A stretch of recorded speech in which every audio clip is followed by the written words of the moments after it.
NG San Felipe High School. Fluorescent lights blinking. Gabina SA San Felipe High School. Sell it for 100 for doors slightly shaking as if someone is inside. Camera slowly zooms. Puro SA Loop NG sell it for 104. May estudyante hindi pa rin amuwi. Pinto NG sell it for 100 for opens very slowly on its own. At ayaw niyang papaksan ang pinto.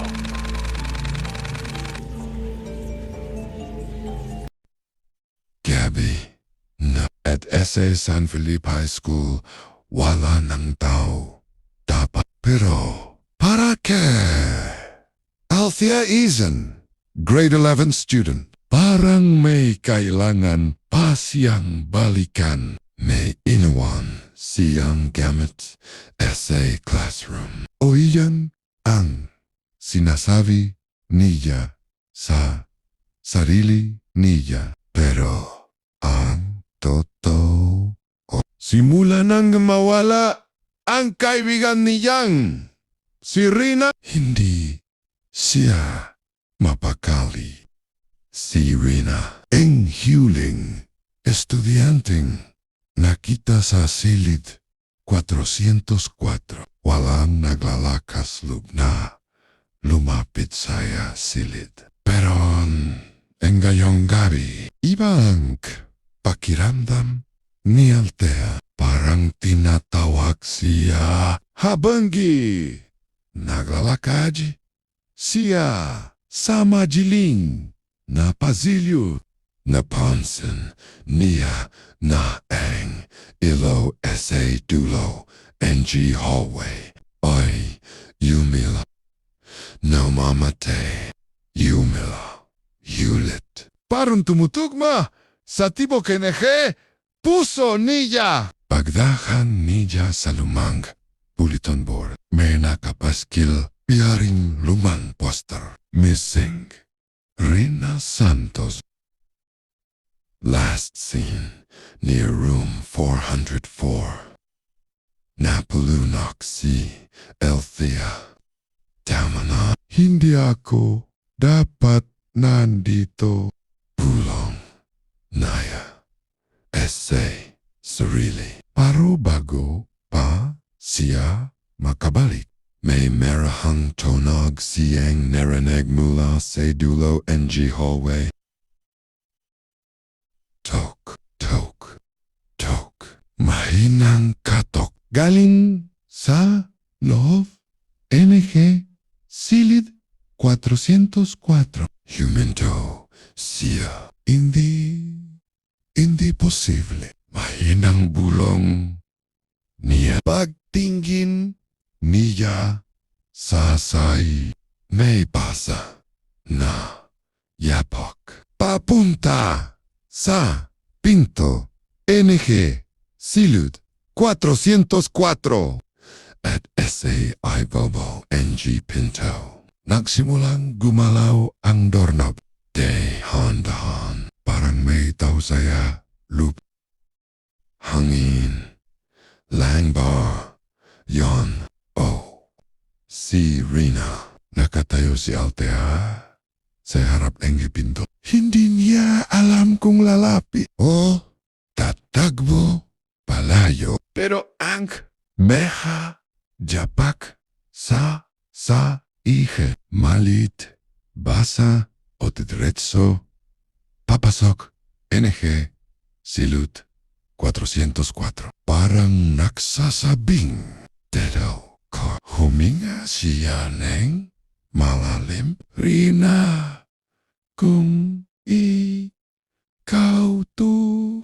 Bakit dito? Paro bago pa niya hawakan ang doorknob.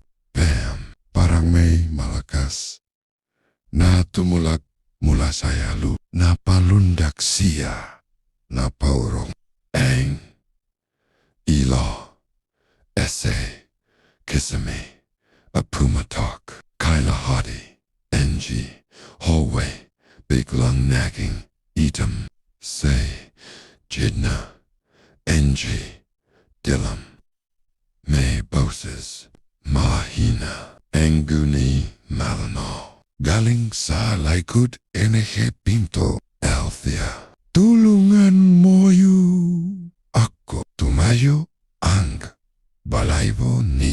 Hindi niya alam kung iya. Oh, si Rina, ikaw ba yan? Walang sagat. Maliban sa tunog, mesa sa loob, parang hinihila, parang may gumagalaw. Nang hindi dapat gumagalaw. Sekaka.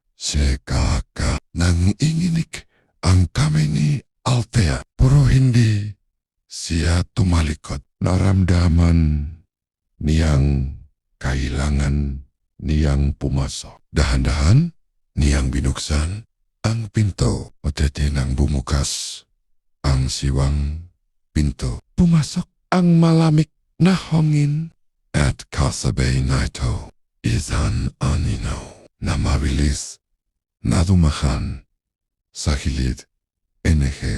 Pader. Hindi nito hinawakan si Althea. Puro duman na parang naghahanap. At sahig classroom. Nakita niya ang nakasulat gamit ang pulang chalk. Huwag mo siyang iwan. Gajah. Pagawan. Neyo sa akin. Si Rina bang nasulat? O may iba pang meron. Althea, sumilip saya. Dun niya nakita. Saya pinakadulong upuan ay isang babaeng nakayuko, nakataliko, at basang-basa ang buhok. Hindi gumagalaw. Hindi kumikip pero umiinga. Otete, suot ang parehong uniform na suot ni Rina ng araw na siyaye nawala. Pakopasak nila saya silid 404 egat na bumangga ang gamoy, lumang, papelat dami, alikabak na parang, taong nang walang pumipasok, tahimik. Mas tahimik pa kaysa saya libingan. Habang umiikot ang flashlight ni Mira sa loob silod. Napansin ni Lance ang isang lumang notebook sa ibabaw teacher's table.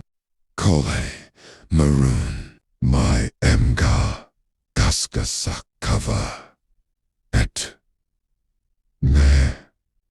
nakasket na panggilan. Karina di Jessa kinakabahan. Guys, yan ba yung estudyanteng nawala noong 2014? Dahan-dohong binuksan ni Mira ang notebook. Dun nakasulat ang unang linya. Kung pinabasa mo sana hindi mo na binuksan. Biglang lumamig ang hangin. Pumatik ang elo. Kisame. At likod. Nil. May tunok ng upuan. Kumakalap. Lance. Pabulon. Guys. Hindi. Ako. Yan. Paglingon nila. Isang upuan saya. Sulo ang gumagalaw. Mag-isa. Parang may nakaupo.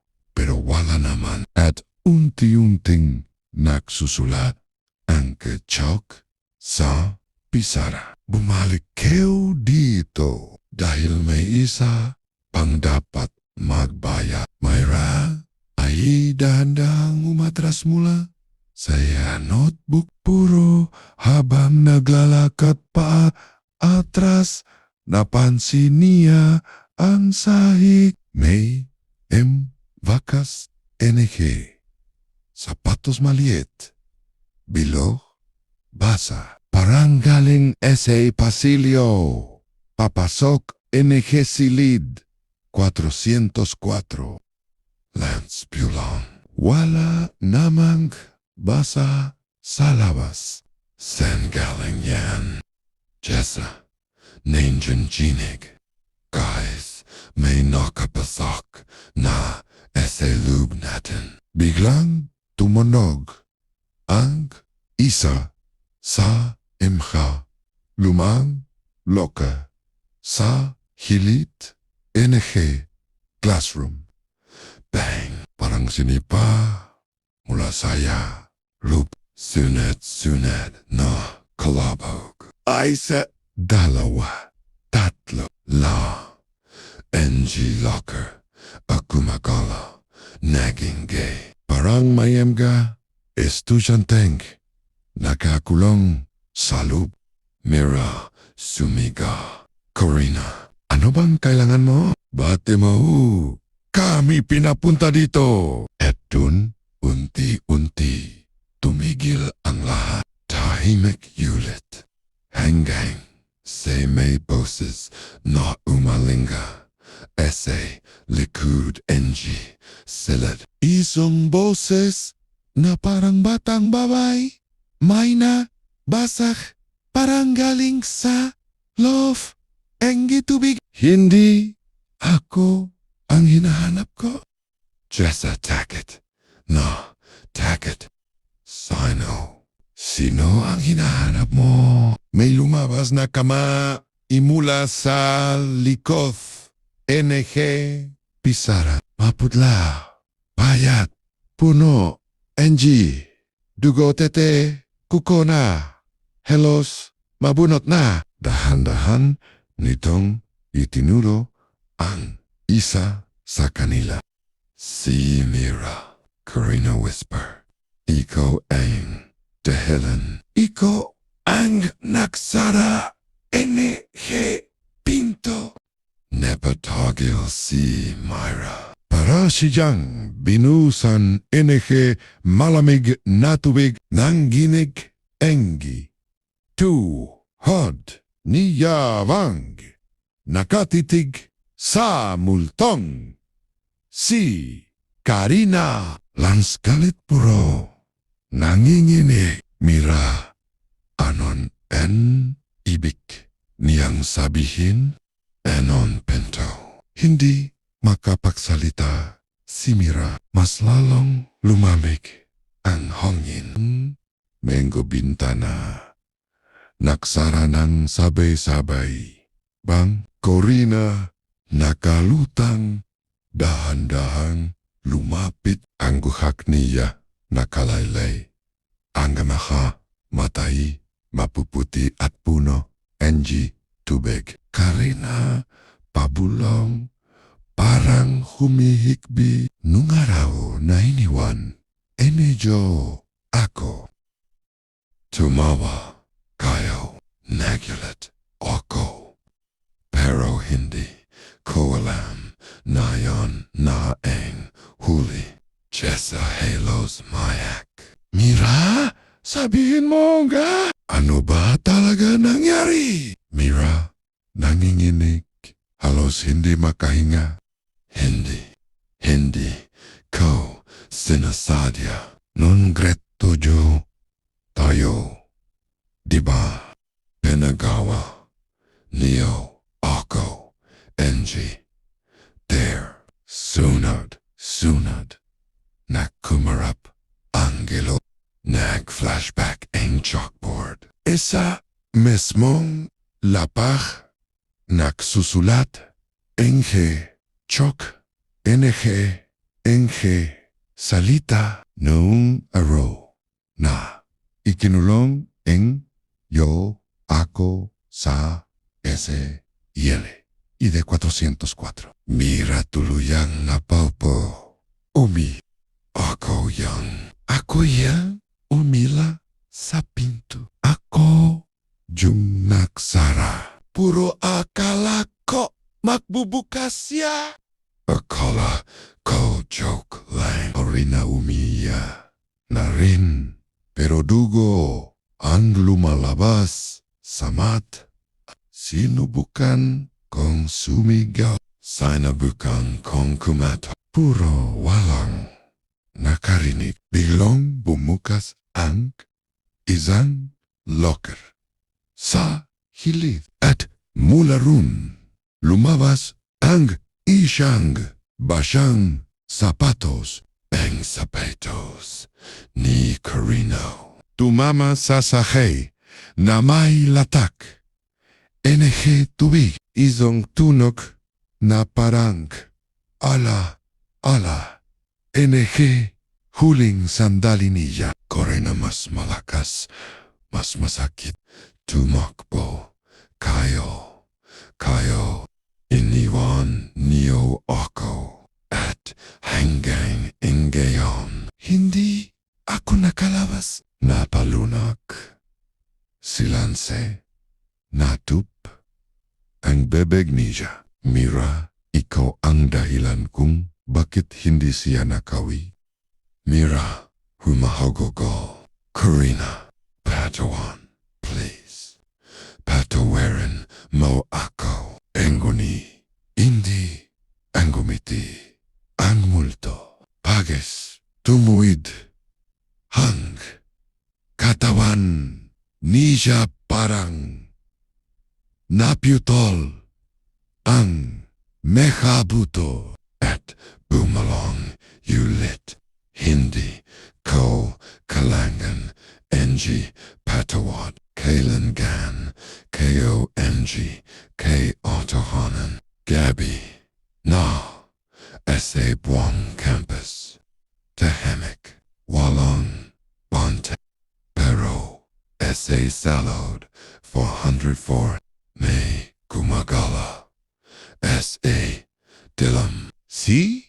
Mira, Hesa, Hadlands, halos hindi na makainga sa takot. Puro kailangan nilang malaman ang totoo. Kailangan nilang makita ang iniwan ni Karaina. Habang papalapit sila sa pinto, may malamig na hongin na dumaan.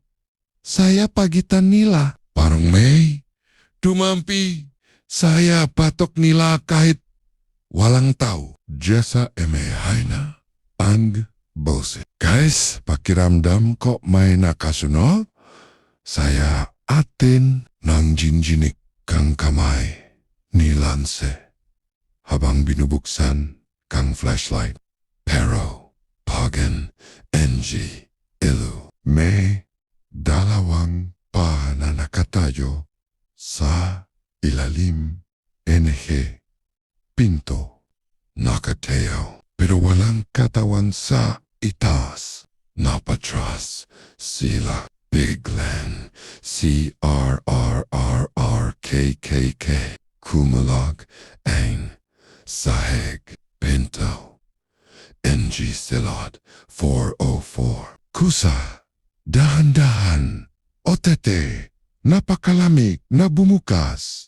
At SA Lube. Hindi na classroom ang Hitsarel. Pagkatapos, inekagabi.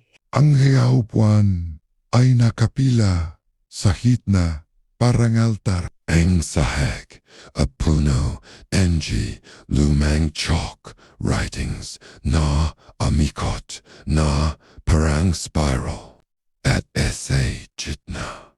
Maisang lumang armchair na nakatalikot. Kumalabog ang dibdib ni Myra. Myra.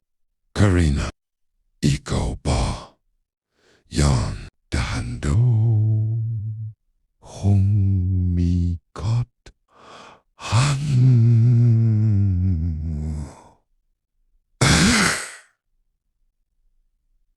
Hum.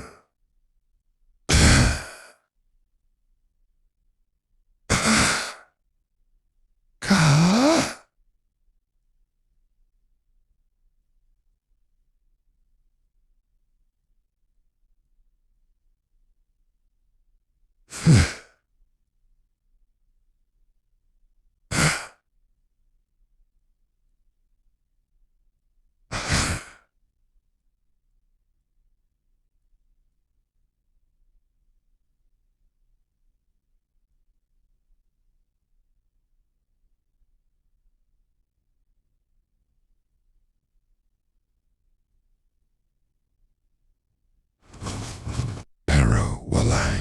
nakahupaw.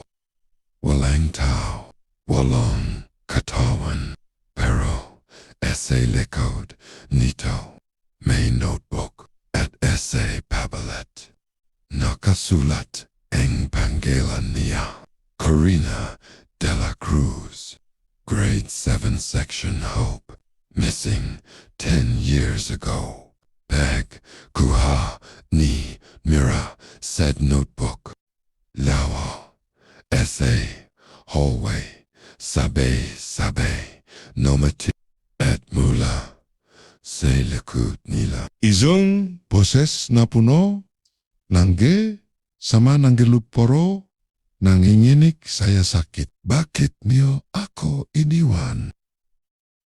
Bakit niyo ako kinalong? Bakit walang bumalik? Para sa akin, naganggot si Mira. Nengkring tingin at sa sulak. NH classroom. Nakateo. Na. Si Karina. Basa ang buhok. Maputla ang muka. Namumula ang mata na parang kakaya lang at dahan-dahan siyang lumalapit. Humigpit ang hawak ni Mira saya braso ni Lance habang dahan-dahan silang pumasok saya silid. Ke-404. Ang sahig ay malamig. Parang bagong basan ang ulan. Puro walang bintanang bukas. Ese gitna. NG silid na katalikot ang lumang armchair. Ontayante. Uno.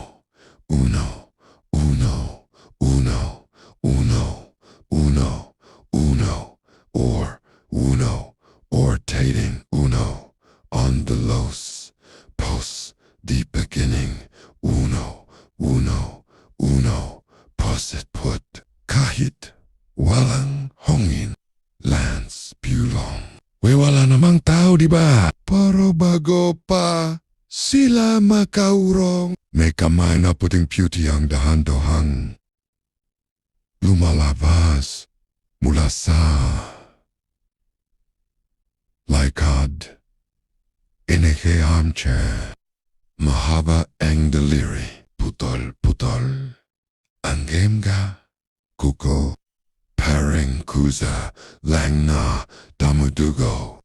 Napatras si Jessa. Bigla siyang natapilok sa isang notebook na nakakalat sa sahig. Pagbukas NG notebook. Nakasalat dun gamit ang paryong sulat sa blackboard. Huwag kayong alis. Tapos na kong maghintay at ang armchair. Biglang huminto essay paguga nila walang tao. Pero S.A. ilalim NG mesa. May batang umiiyak. Boses na basak parang mula sa'yo ilalim. Lupa, bakit iniwan ako? Bakit niyo okong kinalong napalunok silang layot at mula sa sulok sila lumabas si Carla. Pero hindi na siya tao. Kinabukasan nagtipon ang MGA guro at janitor SA faculty room. May kakaiba silang napansin saya security logs. Ang CCTV camera SA hallway NG 4th floor. Ang tanging tumatakbo pa kahit knock-off. Dapat ang buong building kagabi. Binuksan nila ang footage. Unang frame pa lang. Nanlamig ang buong silid. Makikita si Lorenzo. Takot. Matakbo. Papunta. Saya. Baba.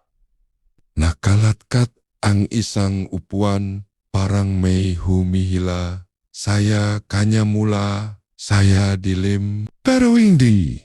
Iyan ang nagpiyak kay si Roberto, ang guidance teacher. Pagdating sa huling minuto, video, lumata sa screen ang silod 404. Dahan-dahang bumukas ang pinto. Walang hangin, walang daw. Pero kusa itong bumukas at sa loob ay isang estudyanteng babae. Nakaupo sa sahig, nakatalikod, mabagal na sinusulat ang isang panggalan gamit ang MIRA. Tumingin siya bigla sa kamera. Paglat ang mata. Maputla. Halos walang muka. Otete sabay pati ang buong CCTV. Hindi na nakapagsalita ang mehya guro. Nandinig ang mahya kamay nila. Otete ang janitor na dati pang takot saya 404 ay naipabulo. Hindi na. Yan si Carla. May bago nang nakakulong saya sili. Lumipas ang hilang segundo. Katahimikan. Hanggang may huminto sa pinto NG faculty room. Pagbukas nila ay isang estudyanteng babae. Kale obeo ang palit.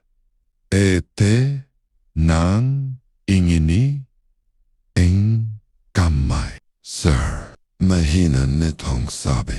May daw po sa Louvre NG silid 404. Tahimik ang buong gusali. Kahit ang hangin, parang natatakot huminga. Mira dahan-dahang lumapit. Saya pinto ng pisilid ke 404. Nangini ang kamay niya.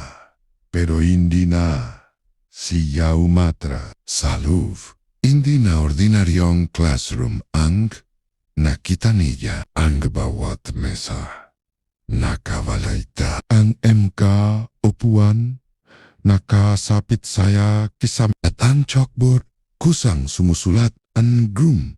Iisang salita, tulong.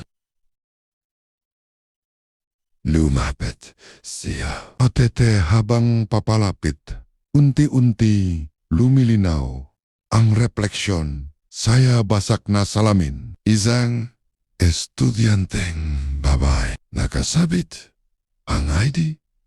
Basang-basa ang bahag at sa nakalaga yang panggalan. Carla. Hindi gumagala ang muto. Pero ang mahamata nito, diretso nakatingin kay Mira. Biglang nagsimula ang mehya mesa at yupuan na gumalo. Pumipitik na. Parang galit na. Galit. Carla, saya wakas nagsalita pero hindi gumagulo ang bibig niya. Bakit? No. Ako iniwan? Bakit no? Ako ikinulong. Nalaglag ang notebook mula sa bag ni Myra at pagdampi nito sa sahig. Muling bumukas ang silid saya nakaraan. Nakakita si Mira. NG sarili niya. Noong grade 7, kasamang mehya kaklase. Tawa. Benji. Tawa. Binabato. Si Carla. Avang. Si Carla umiyak. Pilit lumalabas. Pero isinara nila ang pinto. Bumalik ang eksena. Muling humarap Si Carla Kemira. Ayoko ng game ganti. Gusto ko lang maalala. Nayak si Mira. Lumuhot siya ote. Sumisi Carla. Patawarin mo ako. Hindi ko alam. Hindi kayo naintindihan yun. Unchonting lumapid ang multo. Hindi nagalit. Hindi non, enanakit. Parang batang naghahanap kapayapaan. Sahong 209, may estudyanteng matagal ng pate pero gabi-gabi umaten pa rin siya. Gabi, nasa San Andres National High School. Tahimik ang buong campus at ang hangin ay parang dalang kwento na ayo lumipas sa dulo ang lumang gusali. May isang pinto na hindi kailanman natitinag. Room 200 na isang silid na matagal nang hindi binubuksan. Engguni palejing may ilo tuwing gabi. Si Ethan, isang transfer student na sanay isa katahimikan ay nagbalik sa eskwelahan para kunin ang naiwan niyang notebook habang naglalakad siya sa madilim na hallway. Napansin niya ang isang kakaibang liwanag mula siya dulo. Liwanag na gali sa isang silid na dapat ay nakalog. Huminto siya. Hindi sigurado kung iwasan ba o lapitan. Naganit sa bawat akbang na hinagawa niya parang mas lumalamig ang paligid. Parang may matang nakomasid sa dilim. Nang marating niya ang pinto ng room 209.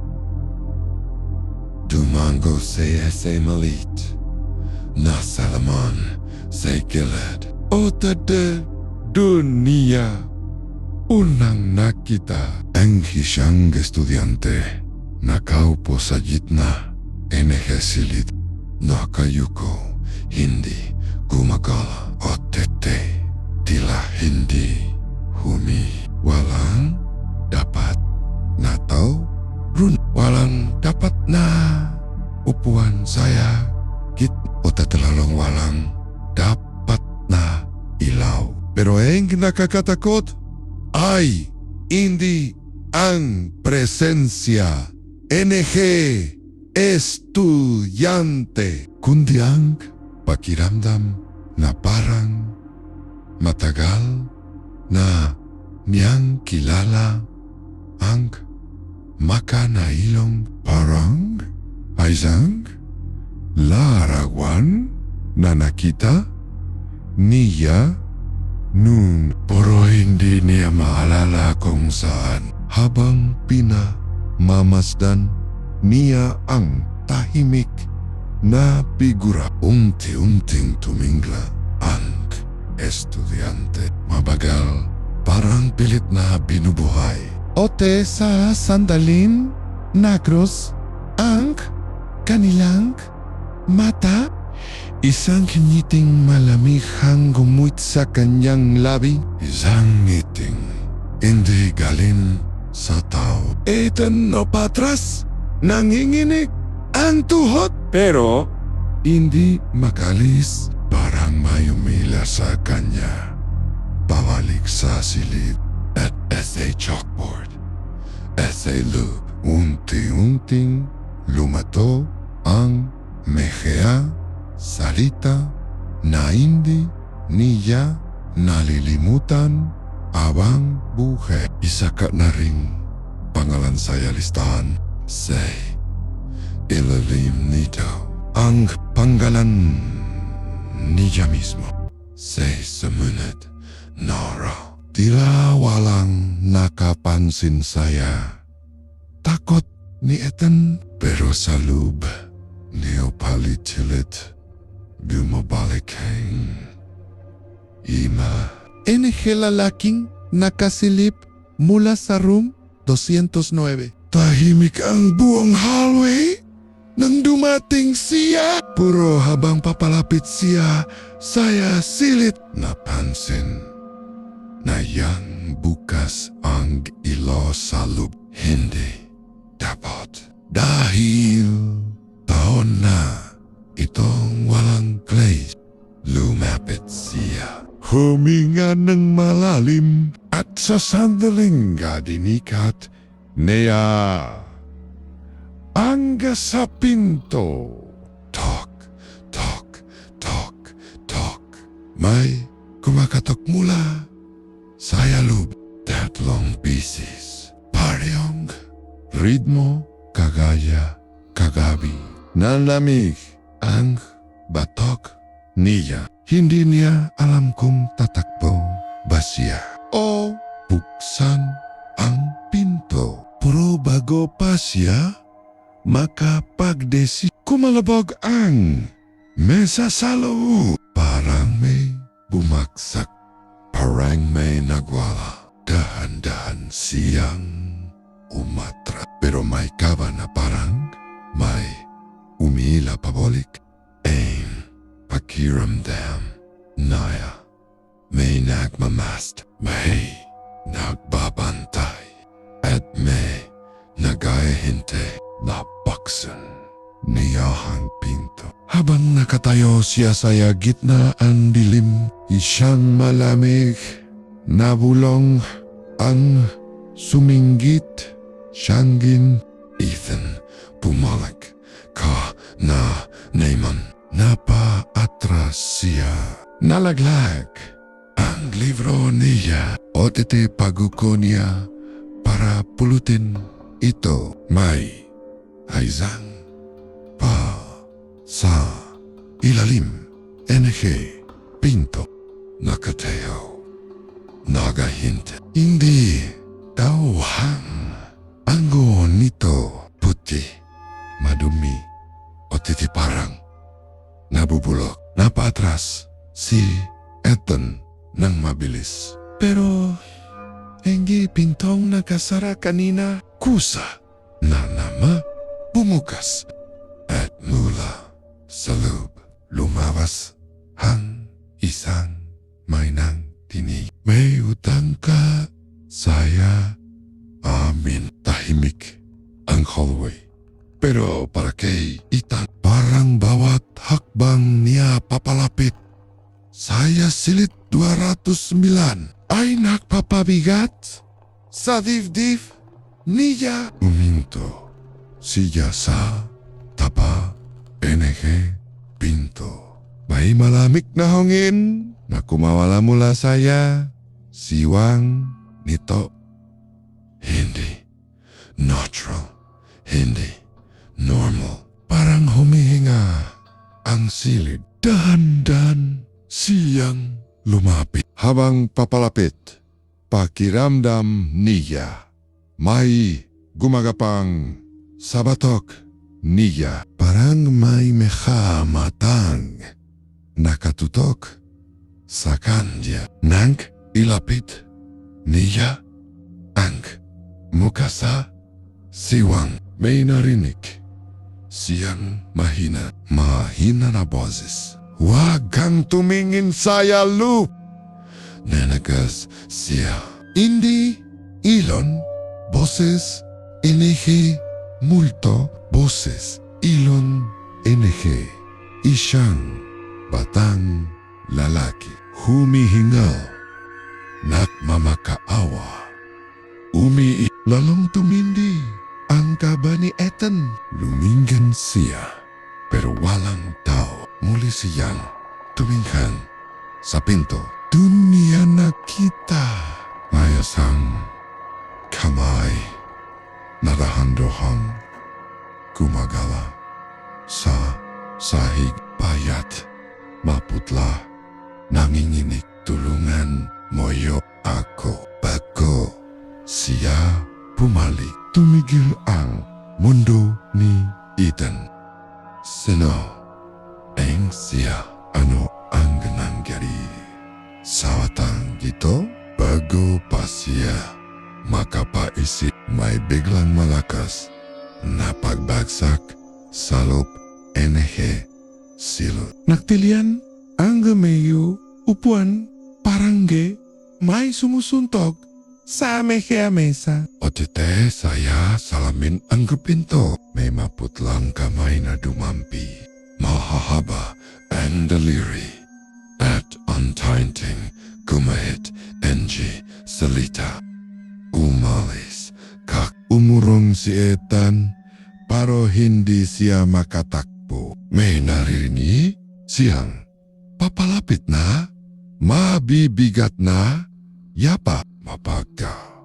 Parang pagit na pagod. Parang naghahanap otiti dun niya naramdaman. Hindi lang siya nakatingin sa pinto. May nakatingin din saya kanya mula saya likuran. Human na ang hangin. Pero sa loob NG Room 209 parang may humihinga paring tahimik si even habang dahan-dahang nilalapit ang ilo sa loob. NG silid at dun niya nakita ang lumang attendance folder. Nakabukas magisa. Kumakopit ang pahina saya. Hongin kahit walang hongin. At essay jitna NG listahan. May isang pangalan na paulit-ulit. Hindi normal. Hindi posible. Laura D. Present. Laura D. Present. 3 taon matapos siyang mamatay. Nandiyan ang kamay ni Ethan. Tumalo ang pies.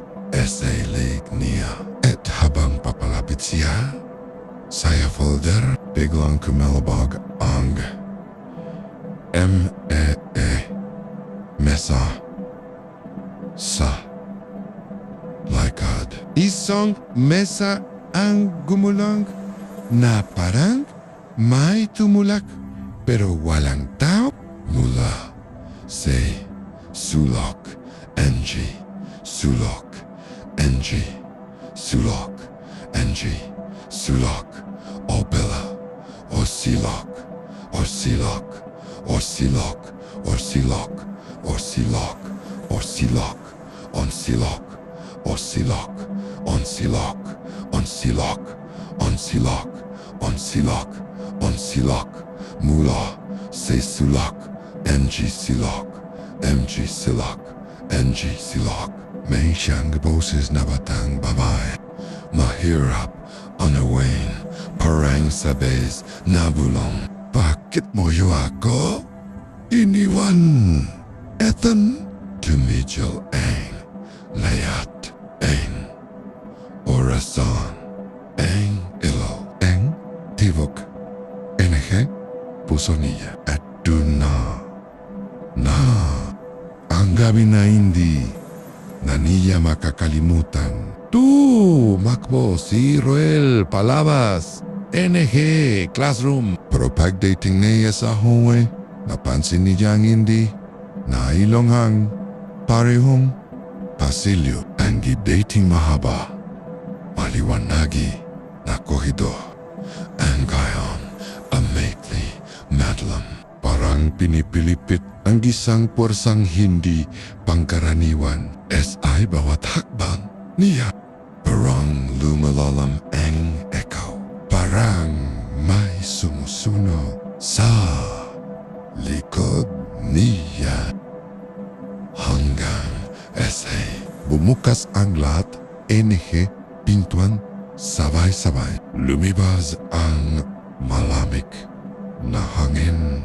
At mula SI bawat Selot. Lumita, ang menggolumang upuang, gumugulong, mag-isa. Dumadon saya tabi niya na parang buhay. Lara, ano ba talaga ang gusto mo? Sigo ni Rul, nanginginig ang boses. At ese, gitna NG Cordo, umelo ang isang lumang fluorescent lamp. At dun niya nakita ang isang bagay na hindi na niya mabubura sa isip. Isang batang babay. Nakadapa sa sahig. Dagwan ang uniform at parang nagdutang muli ang buto niya. Habang unti-unti siyang tumata mula sa sahig. Itinas ni Laura ang gulo niya. At ese unang pagatan. Tumama ang tingin niya kay Royal. Bakit ngayon mo lang ako pinalikan? Mahina niyang bulong, puno niyang sakit, hindi galit. At dun naintindihan ni Royal, hindi siya kalaban, kundi isang kaluluwang iniwan. Gabi na, tahimik ang buong paaralan. Puro habang naglalakad si Rul pauwi, ramdam niyang may nakasunod.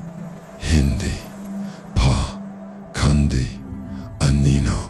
Pagdaan niya, saya lumang bulletin board biglang may napansin siyang kakaiba. ISA MJ class pictures. Gumagala untainting lumapit si Rule. Sa lumang litrato, NG Batch 2000. 5 Aizang estudanting Indonesia. Kilala. Isang batang babay. Nakatingin diretso saya kanya. O di bago pa niya maproseso ang naki. Gumalaw ang gulo nito. Dahan-dahan tumingin saya kanan. Tumingin si Rul saya direksyong yon. O tetun niya nakita sa dulo NG. Hallway nakatayo. Si Lara. Hindi na siya nakalutang. Hindi na siya nakatayo lang siya. Run tahimik, malamig o titila, mas malinaw, mas buhay kaysa dati. Ang anino niya umabot hanggang saya pader. Pero ang katawan niya hindi gumagalaw, parang ginabol. Si NG, isang baga na hindi naglalakad, kundi sumasinit sa luwanag. Gabi na at halos layout NG ilo sa eskwelahan apatena. Habang papalapit si Lira, saya silid 209. Napansin niyang bahagyang bukas ang pinto. Samantalang kanina, siya mismo ang naksara nito. Dahan-dahan siyang sumilip saya lup. Walang tao, walang gumagal. Paro ramdam niya may present. Sa gitna, NG silad. Nakaupo ang isang lumang armchair. Unti-unti itong umikot. Tila may nakaupo run. May tao pa. Mahina niyang tanong. Nanginginig ang boses. Walang sumagaw. Pero sa chalkboard, mapogol parang may kamay na hindi nakakita. Unti-unting sumusulat ang puting tiyaw. Wala nang makaalis na potras si Lira. Umikpit ang dibdib niya. Ang gangin sa loob, silid, ay naging mabigat. Parang gemay, nakadagan sa kanya. O temula saya isang sulok na puro dilim. Meme gamatang dahan-dahong pumukas puno. NG put puno. NG lengkot lira. Isang mahinan. Boses ang tumawag o dun niya naalala. Ito ang silid na may estudyanteng hindi kalanman umuwi at nanggalon siya ang susunod na tinatawag NG silid. Napaluhod si Lira. Saya malamig na sahig habol hininga. Abanggang mata sa diling ay mas lalong lumalapit pero biglang tumigil ang lahat. Parang may malamig nanging naumaplos sa kanjang botok. At essay jitna NG silid lumatoang anyo enche isang estudenteng babay. Maputlang basa ang buhak. Namumuto ang mata. Parang umiiyak nugo. Si Elena ang nawalong estudyante NG silid 209. Mabagal siyang lumapit kay Lira. Hindi ako galit. Puro kailangan mang malaman ang totoo. Esa ising iglap. Parang hinila ang isip ni Lira at nagdilim ang silad. Sumulpot ang mehe alahala. NG nakarahan. Isang batang si Elena na pinatatawanan sa hallway. Sinusulatan ang masasakit na salita ang kanyang upuan. Tinatago ang kanyang megagamit. Tinutulak saya likod habang umiiyak. Otete nung araw na nawala siya. Si Elena ang huling naiwang mag-isa sa silid. Nakasara ang pinto. Walang tumulong. Walang nakamansin. Bumulong si Elena sa tabi ni Lira. Hindi ako nawala dahil sa moto. Nawala ako dahil iniwan ako. Tumulo ang luha ni Lira. Hindi dahil sa takot, kundi dahil sa bigat. NG kasalanang hindi niya alam. Nabahi pala siya. Pero mula sa sulak NG silad, may isa pang anino ang dahan-dohong tumaro. Mas madalam, mas mabukat. Hindi na estudyante. Isang nilalang na pinanganak mula sa NG buong silud. Ote nakotingan ito diretso kay Lira. Kumuha ang lakas ni Lira habang nakaluhod siya. Saya malamig na sahig na classroom. Until lumiwanag ang paligid. Parang may multong humihinga.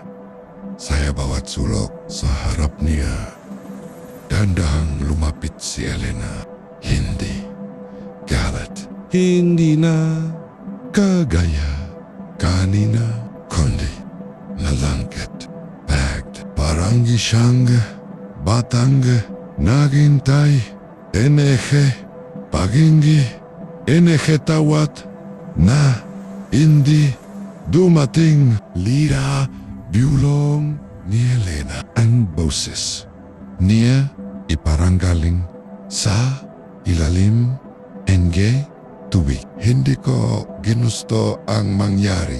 Pero bakit mo ako iniwan nun? Nanginginig si Lira. Kasabay NG bagay kot.